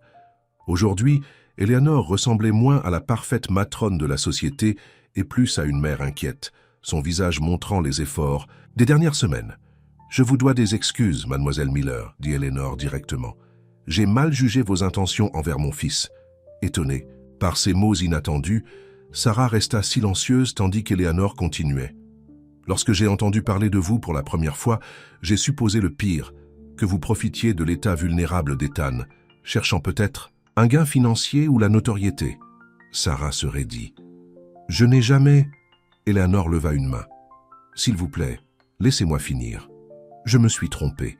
Les agents fédéraux m'ont briefé sur votre déclaration et les risques que vous avez pris pour protéger mon fils. Personne ne fait ça pour de l'argent ou la gloire. » L'aveu coûta clairement à Eleanor une certaine fierté, mais sa voix resta stable. « Ethan m'a raconté comment vous vous êtes assise à côté de lui, nuit après nuit, lorsqu'il était dans le coma. Comment vous étiez la seule à le traiter comme une personne plutôt qu'un problème ou une opportunité. Je ne voulais pas le croire parce que cela signifiait reconnaître à quel point j'avais tort au sujet d'Olivia, au sujet du type de personne que j'encourageais à l'entourer. » Sarah s'adoucit légèrement. « Vous vouliez ce qu'il y avait de mieux pour votre fils. Je voulais ce que je croyais être le mieux, » corrigea Eleanor. « Il y a une différence. Je voulais qu'il épouse quelqu'un de notre cercle social, quelqu'un qui comprenait notre monde. Au lieu de cela, je l'ai pratiquement poussé dans les bras d'une femme qui a essayé de le tuer. » Des larmes se rassemblèrent dans les yeux d'Eleanor, une fissure dans son calme parfait. « Savez-vous ce qu'il y a de pire?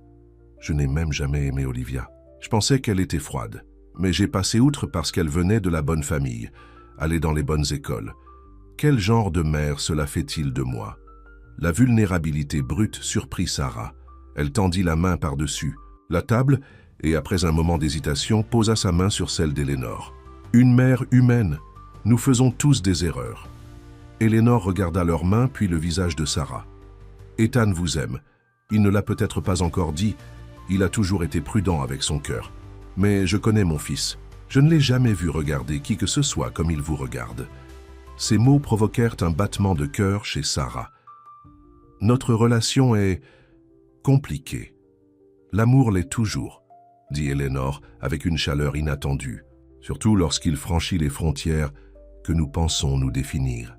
Avant que Sarah ne puisse répondre, la porte s'ouvrit à nouveau et Ethan entra, ayant l'air fatigué mais soulagé. Il s'arrêta net à la vue de sa mère et de Sarah ensemble. « Tout va bien ici ?» demanda-t-il prudemment.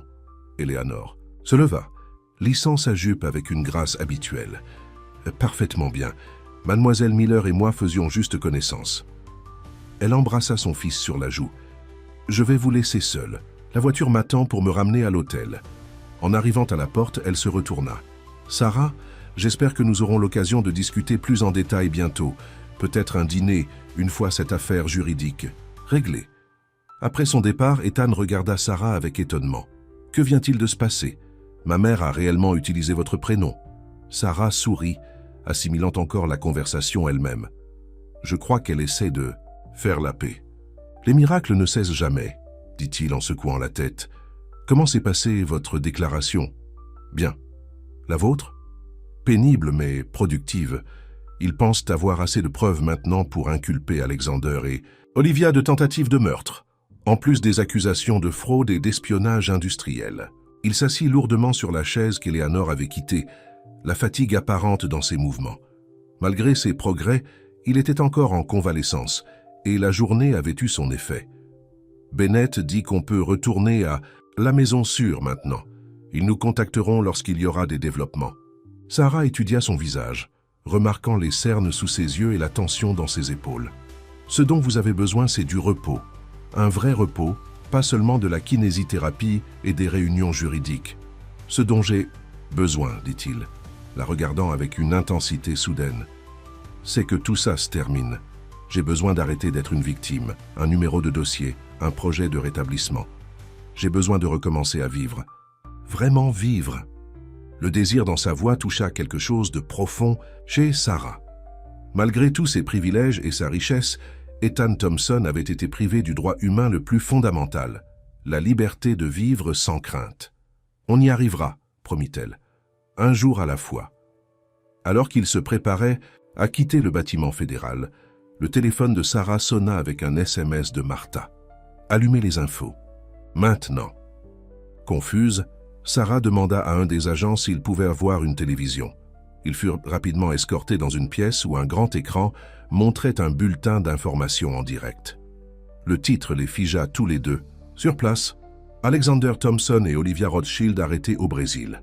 Le journaliste expliqua que le couple avait été capturé en essayant d'embarquer sur un yacht enregistré auprès d'un trafiquant d'armes connu. Les autorités brésiliennes, travaillant avec Interpol, les avaient placés en garde à vue et avaient commencé les procédures d'extradition. Des images apparurent à l'écran. Alexander, le visage déformé de rage tandis que les agents l'emmenaient, Olivia, la tête baissée, ses vêtements de créateur débraillés, son image parfaite enfin brisée. « C'est fini », dit Ethan doucement. « C'est vraiment fini. » Sarah se tourna vers lui, voyant le poids des mois de peur et de trahison enfin se soulever de ses épaules. « Maintenant, on peut recommencer à vivre. » Alors qu'ils quittèrent le bâtiment sous la protection des agents fédéraux, Sarah ressentit une curieuse légèreté. Le danger passait, la justice était rendue, et l'avenir, incertain qu'il soit encore, tenait plus de la promesse que de la menace. À quoi ressemblerait cet avenir pour elle? Et Ethan restait à voir. Le pont entre leurs mondes était encore en construction, un moment de compréhension à la fois. Mais alors qu'ils s'éloignaient de Manhattan, le soleil couchant peignant le ciel de teintes vibrantes de rose et d'or, Sarah se permit d'espérer que l'histoire qui avait commencé dans le calme de la chambre 507 continuerait à se dérouler, non pas comme un conte de fées de la femme de ménage et du milliardaire, mais comme le récit réel de deux personnes qui s'étaient retrouvées dans les circonstances les plus inattendues. 3 mois s'étaient écoulés depuis l'arrestation d'Alexander, Olivia et Michael Davis. L'hiver s'était installé sur New York, transformant le paysage urbain avec un manteau de neige immaculé. Des décorations de Noël ornaient les rues et un esprit de renouveau remplissait l'air. Pour Ethan Thompson, la saison ressemblait vraiment à une renaissance. Son rétablissement physique avait remarquablement progressé. Il marchait maintenant sans aide, son langage était complètement normal et il avait retrouvé la majeure partie de sa force. Les médecins ont qualifié son rétablissement d'extraordinaire. Bien qu'en privé, Ethan ait attribué une grande partie de ses progrès au soutien et aux encouragements indéfectibles de Sarah. Thompson Tech se remettait également. Avec Alexander et ses co-conspirateurs en attente de procès, l'entreprise s'était stabilisée sous la direction prudente d'Ethan. La technologie Projet Phoenix, le système d'IA révolutionnaire que Michael Davis avait tenté de voler, était maintenant correctement développé, avec un lancement prévu pour le printemps. Mais la plus grande transformation avait eu lieu dans la vie personnelle d'Ethan. L'épreuve avait supprimé le faux-semblant et l'avait forcé à réévaluer tout ce qu'il pensait savoir sur l'amour, la loyauté et ce qui importait vraiment. Un soir enneigé de décembre, Ethan se tenait à la fenêtre de son penthouse, observant les lumières de la ville scintiller en contrebas. L'endroit avait été entièrement redécoré. Le mobilier froid et moderne qu'Olivia avait choisi avait disparu, remplacé par des couleurs plus chaudes et des pièces confortables qui reflétaient son vrai goût. « Une pensée vous occupe ?» dit Sarah, le rejoignant à la fenêtre. Elle lui tendit une tasse de chocolat chaud surmontée de crème fouettée, un simple plaisir dont il ne s'était jamais laissé aller avant de la rencontrer. « Elle pensait juste à la différence entre tout ça et Noël dernier, répondit-il en passant un bras autour de sa taille. J'étais fiancé à une femme qui ne m'aimait pas, entouré de gens qui voulaient m'utiliser, vivant une vie qui semblait parfaite mais qui était vide. Sarah appuya sa tête contre son épaule. Et maintenant ? Maintenant, j'ai moins d'argent, plus de mesures de sécurité et des rendez-vous réguliers de kinésithérapie, dit-il avec un sourire narquois. Mais je suis plus heureux que jamais. Dans les mois qui ont suivi les arrestations, Sarah avait emménagé au penthouse, à contre-cœur au début, préoccupée par le fait d'aller trop vite et par la perception du public. Mais les considérations pratiques l'ont emporté. L'équipe de sécurité a insisté sur le fait qu'Ethan ne devait pas vivre seul pendant les préparatifs du procès, et le petit appartement de Sarah était trop loin des installations médicales qu'il devait encore visiter régulièrement. Ce qui avait commencé comme un arrangement temporaire avait progressivement évolué vers quelque chose de permanent. Les livres de Sarah remplissaient maintenant les étagères, aux côtés de ceux d'Ethan. Son fauteuil préféré se trouvait près de la cheminée. Son approche simple et pratique de la vie avait transformé le penthouse autrefois stérile en une véritable maison. « Avez-vous réfléchi à ma suggestion ?» demanda Ethan, faisant référence à une conversation qu'ils avaient eue plus tôt dans la semaine. Sarah soupira. « J'y ai pensé, mais je ne suis toujours pas sûr. Je ne connais rien aux fondations caritatives. » Ethan avait proposé que Sarah dirige une nouvelle initiative de la Fondation Thompson, axée sur le soutien des soignants médicaux et des membres de la famille des patients à long terme. L'idée lui était venue après avoir entendu ces histoires sur d'autres patients de Saint-Luc qui, contrairement à lui, n'avaient personne pour les défendre lorsqu'ils ne pouvaient pas parler pour eux-mêmes. « Vous en savez plus que vous ne le pensez », insista-t-il. « Vous l'avez vécu. Qui mieux que vous pour comprendre ce dont les familles ont besoin pendant ces moments de crise? Mais je n'ai pas les compétences, l'éducation. Vous avez quelque chose de plus précieux, l'expérience et l'empathie. L'aspect commercial peut s'apprendre. » Sarah était encore incertaine. Après avoir quitté son emploi à l'hôpital, elle avait eu du mal à trouver sa place dans le monde d'Ethan. Elle avait brièvement occupé un poste de coordination de ses soins médicaux et de sa rééducation. Mais à mesure qu'il guérissait, ce rôle avait naturellement diminué. Bien qu'elle chérisse leur relation, elle aspirait à un but au-delà d'être la petite amie d'Ethan Thompson. « Réfléchissez-y simplement, » dit Ethan en l'embrassant sur le front. Pas de pression. Leur soirée tranquille fut interrompue par un appel de Jake, qui gérait encore une grande partie des opérations quotidiennes chez Thompson Tech, tandis qu'Ethan se concentrait sur son rétablissement. « Allumez la chaîne 6, » dit Jake. Sans préambule, Olivia donne une interview depuis sa cellule. Ils se précipitèrent vers la télévision juste à temps pour voir Olivia Rothschild, ayant l'air beaucoup moins glamour que dans ses jours de mondanité, mais parvenant toujours à paraître posée dans sa combinaison de prison. L'intervieweur posait des questions sur sa relation avec Ethan. « Bien sûr que je l'aimais », disait Olivia, sa voix coulant de sincérité étudiée. Mais Ethan a changé après avoir repris l'entreprise. Il est devenu obsédé par le pouvoir, par le contrôle. Notre relation en a souffert. Alexander était le seul à comprendre à quel point c'était difficile pour moi. « Est-elle sérieuse ?» s'exclama Sarah indignée. « Elle ment encore même après tout ce qui est sorti. » Ethan resta calme, observant son ancienne fiancée avec un intérêt détaché, comme un scientifique observant un spécimen, particulièrement trompeur. Elle a toujours été douée pour réécrire la réalité afin de se présenter comme la victime. L'intervieweur, à son crédit, contesta sa version des événements. Les documents judiciaires montrent que vous étiez impliqué dans la planification de ce que les procureurs appellent une tentative de meurtre contre M. Thompson. Comment expliquez-vous cela? Le calme d'Olivia vacilla légèrement. Ces allégations sont complètement sorties de leur contexte. Je n'ai jamais voulu faire de mal à Ethan. Alexander et Michael m'ont manipulé, ont utilisé ma vulnérabilité émotionnelle contre moi. Et les emails où vous avez qualifié M. Thompson de obstacle final. Un mauvais choix de mots.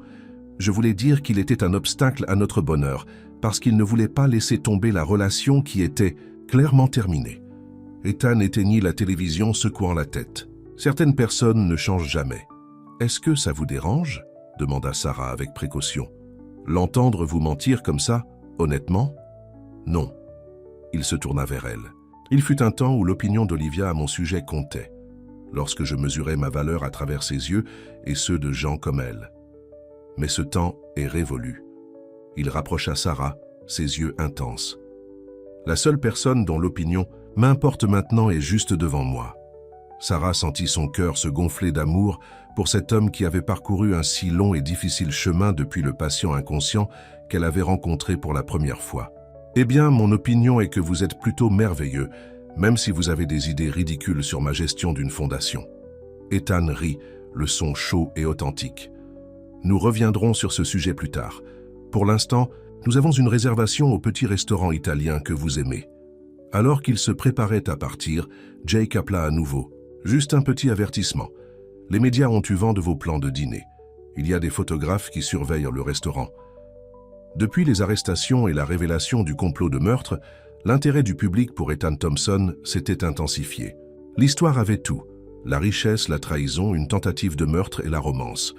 Le rôle de Sarah avait été particulièrement fascinant pour les tabloïds, qui l'avaient surnommé « l'ange gardien » après que toute l'histoire de ses veilles au chevet d'Ethan eût été révélée.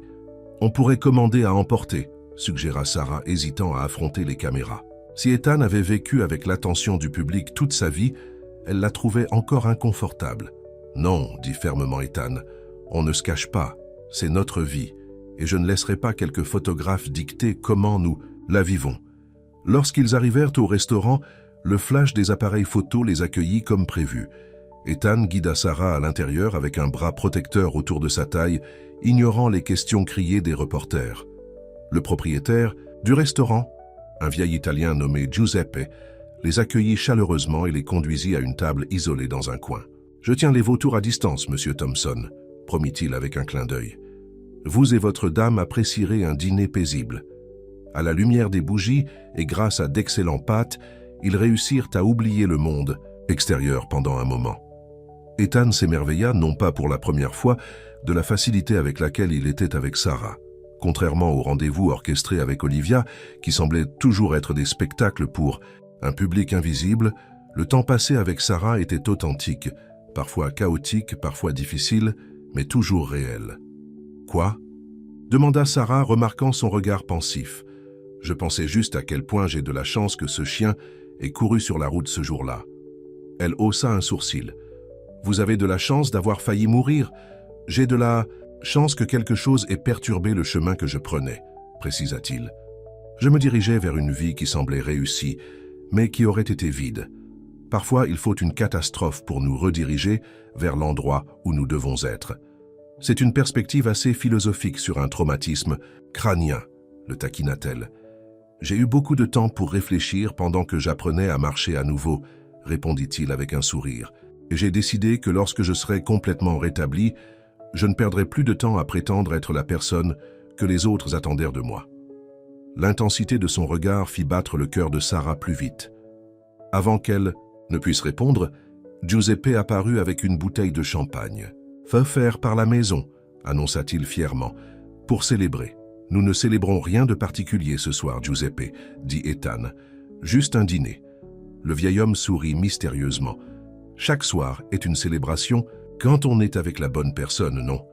Après son départ, Sarah observa Ethan avec suspicion. « L'avez-vous incité à faire ça? Je n'ai aucune idée de ce dont vous parlez. » répondit Ethan, bien que ses yeux scintillent de malice. Alors qu'ils terminaient leur repas, Ethan devint inhabituellement silencieux, presque nerveux. Lorsqu'il suggéra une promenade dans le petit jardin, derrière le restaurant, malgré le froid, les soupçons de Sarah augmentèrent. Le jardin avait été transformé pour la saison hivernale, avec des lumières scintillantes enroulées autour des arbres nus et des lampes chauffantes fournissant de la chaleur contre le froid de décembre. Une légère neige commença à tomber alors qu'il marchait, les flocons scintillant dans la douce lumière. « Savez-vous ce qu'il est aujourd'hui » demanda soudainement Ethan. Sarah réfléchit un instant. « Jeudi ?» Il sourit. « C'est exactement 1 an après mon accident. 1 an après que tout ait changé. » Oh, elle n'avait pas réalisé l'importance de la date. Je suppose que les anniversaires d'événements difficiles ne sont généralement pas célébrés. Celui-ci devrait l'être, dit-il doucement, prenant ses mains dans les siennes, parce qu'il m'a conduit à toi. Sarah sentit des larmes monter à ses yeux. Ethan, quand je pense à quel point j'ai failli rater ça, nous rater, ça me terrifie, continua-t-il. J'aurais pu épouser Olivia, vivre cette vie creuse, sans jamais savoir ce qui me manquait, ou je serais mort sur cette route, sans jamais avoir connu le véritable amour. Le mot amour resta suspendu dans l'air entre eux. Ils avaient tous deux été prudents quant à son utilisation, conscients des circonstances compliquées qui les avaient réunis. Les médecins ont dit que mon rétablissement était remarquable, poursuivit Ethan. Mais ils ne savent pas ce que je sais. Ce n'est pas la science médicale qui m'a ramené. C'était toi, Sarah. Ta voix dans les ténèbres, ta main tenant la mienne, ta conviction que je trouverais mon chemin du retour. Il plongea la main dans sa poche et sortit une petite boîte en velours. Le souffle de Sarah se coupa dans sa gorge. « Je sais que ça n'a pas été très long selon les normes habituelles, » dit-il, sa voix ferme malgré l'émotion dans ses yeux. « Mais quand vous avez été confronté à la mort, quand vous avez dû vous battre pour chaque pas, chaque mot, chaque instant, vous apprenez à ne pas perdre de temps. » Il ouvrit la boîte pour révéler une bague différente de tout ce à quoi Sarah s'attendait. Pas un diamant clinquant, comme celui qu'Olivia portait, mais une simple alliance en or rose avec un petit groupe de saphirs qui correspondait à la couleur des yeux d'Ethan. « Je ne veux plus être ton patient, ton employeur ou même juste ton petit ami, » dit-il. « Je veux être ton partenaire, ton égal, la personne qui se tient à tes côtés quoi qu'il arrive. » Il s'agenouilla dans la neige, la regardant avec tout l'amour et la certitude de son cœur. « Sarah Miller, veux-tu m'épouser ?» Pendant un instant, Sarah fut trop submergée pour parler. Cet homme, qui pouvait avoir n'importe qui appartenait à un monde si différent du sien, lui offrait son cœur, son nom, son avenir. « Les gens vont parler, » dit-elle finalement, exprimant sa peur la plus profonde. « Ils diront que j'ai profité de vous, que je me suis frayé un chemin dans votre vie lorsque vous étiez vulnérable. Laissez-les parler, » dit fermement Ethan. « Nous connaissons la vérité, et tous ceux qui comptent comprennent déjà ce que nous signifions l'un pour l'autre. » Il se leva, tenant toujours la bague. « Je ne te demande pas de devenir quelqu'un que tu n'es pas. Je suis tombé amoureux de Sarah Miller, la femme qui a été assez courageuse pour parler à un inconnu dans les ténèbres. C'est avec elle que je veux passer ma vie. » La sincérité de sa voix dissipa ses derniers doutes. « Oui, » murmura-t-elle, puis plus fort. « Oui, je vais t'épouser. » Alors qu'il glissait la bague à son doigt, la neige tombait autour, d'eux comme une bénédiction, recouvrant le monde d'un blanc immaculé, une page blanche sur laquelle écrire leur avenir. À leur insu, dans l'ombre du jardin, un photographe captura le moment. Le lendemain matin, leur fiançailles ferait les gros titres, mais pour une fois, les histoires seraient remplies d'espoir plutôt que de scandale. Un nouveau chapitre, approprié dans ce que le public en était venu à appeler le miracle Thompson. 6 mois plus tard, par une parfaite journée de juin, Sarah se tenait dans une salle de préparation du domaine Thompson, reconnaissant à peine son reflet. La femme dans le miroir portait une robe de mariée simple mais élégante, ses cheveux relevés avec quelques mèches encadrant son visage. Martha s'occupa du voile, tandis qu'Eleanor Thompson ajustait le collier qu'elle avait insisté pour que Sarah porte, un héritage familial transmis de génération en génération, de mariée Thompson.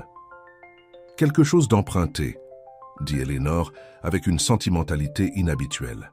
« Cela m'a porté chance dans mon mariage. J'espère que ce sera la même chose pour toi et Ethan. » La relation entre Sarah et sa future belle-mère avait évolué progressivement d'une politesse froide à un respect authentique et, finalement, à quelque chose qui s'approchait de l'affection. Eleanor ne serait probablement jamais la chaleureuse et démonstrative figure maternelle que Sarah avait perdue des années auparavant, mais elle s'était révélée une alliée fidèle lorsque l'examen médiatique de leur fiançailles était devenu dur. « Êtes-vous prête ?» demanda Martha. « Il est presque temps. » Sarah prit une profonde inspiration. « Aussi prête que je le serai jamais. » La cérémonie dans le jardin était petite selon les normes Thompson, seulement une centaine d'invités au lieu des 500 qu'Olivia avait prévus pour son mariage avec Ethan. La différence reflétait l'influence de Sarah et les nouvelles priorités d'Ethan. Alors que Sarah descendait l'allée au bras de Jake, il avait insisté pour la mener à l'hôtel, disant que c'était son devoir en tant que meilleur. Amie d'Ethan et sa co-conspiratrice, elle vit des visages familiers parmi les invités. Le docteur Peterson était assis avec sa femme, rayonnant de fierté. Rachel Davis, rétablie après son agression et maintenant à la tête de l'entreprise de son père d'une manière plus éthique, sourit encourageant. Même Giuseppe du restaurant était là, s'essuyant les yeux avec un mouchoir brodé. Mais l'attention de Sarah était entièrement tournée vers Ethan, qui l'attendait sous une arche de rose blanche. La transformation en lui depuis ce premier jour dans la chambre 507 était remarquable. Le patient vulnérable, le survivant qui luttait, avait disparu. L'homme qui la regardait s'approcher était fort, confiant et rayonnait de bonheur. Lorsqu'elle l'atteignit, il prit ses mains, ses yeux ne quittant jamais les siens. Le juge qui avait été invité à officier, le même qui avait condamné Alexander à 20 ans de prison pour tentative de meurtre, commença la cérémonie avec un sourire. « Nous sommes rassemblés ici aujourd'hui pour assister à l'union de deux personnes dont le cheminement jusqu'à ce moment a été extraordinaire. Ethan et Sarah ont choisi de rédiger leurs propres vœux, qu'ils partageront maintenant. Ethan parla le premier, sa voix claire et ferme. « Sarah, il y a 1 an et 7 mois, j'étais perdu dans les ténèbres. Mon corps était brisé, mon esprit à la dérive, mais d'une manière ou d'une autre, ta voix m'a atteint. Tu m'as parlé de